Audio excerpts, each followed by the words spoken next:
ಚಿಂತಾಮಣಿ ನಗರದ ಬೆಂಗಳೂರು ರಸ್ತೆಯಲ್ಲಿ ನೆಲೆಸಿರುವ ಪ್ರಸಿದ್ಧ ಪಂಚಮುಖಿ ಆಂಜನೇಯ ಸ್ವಾಮಿ ಸನ್ನಿಧಿಯಲ್ಲಿ ವಿಜೃಂಭಣೆಯಿಂದ ಶುಕ್ರವಾರ ಸೀತಾರಾಮ ಕಲ್ಯಾಣೋತ್ಸವ ನೆರವೇರಿತ. ನಂತರ ನಡೆದ ಬ್ರಹ್ಮರಥೋತ್ಸವದಲ್ಲಿ ಗ್ರಾಮೀಣ ಹಾಗೂ ನಗರದ ಎಲ್ಲಾ ಬಡಾವಣೆಗಳ ಸಹಸ್ರಾರು ಭಕ್ತಾದಿಗಳು ಪಾಲ್ಗೊಂಡು ದೇವರಿಗೆ ಹೂ ಬಾಳೆಹಣ್ಣು ಸಮರ್ಪಿಸಿ ಪುನೀತರಾದರ.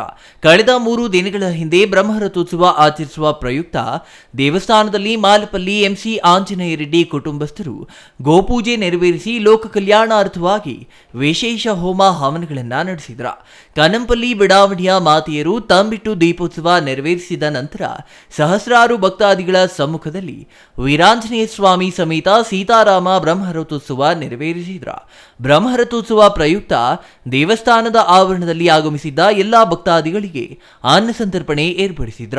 ಪ್ರಸಿದ್ಧ ಪಂಚಮುಖಿ ಆಂಜನೇಯ ಸ್ವಾಮಿಗೆ ಮನಸೆಳೆಯುವ ರೀತಿಯಲ್ಲಿ ಹೂವಿನ ಅಲಂಕಾರ ಮಾಡಿ ಭಕ್ತಾದಿಗಳು ಸಾಲಿನಲ್ಲಿ ತೆರಳಿ ಪೂಜೆ ಸಲ್ಲಿಸುತ್ತಿದ್ದು ಸಾಮಾನ್ಯವಾಗಿತ್ತ.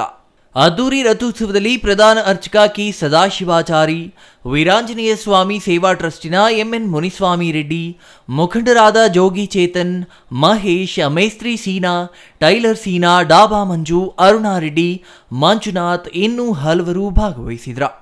GL Shankar, CTV news, Chintamani.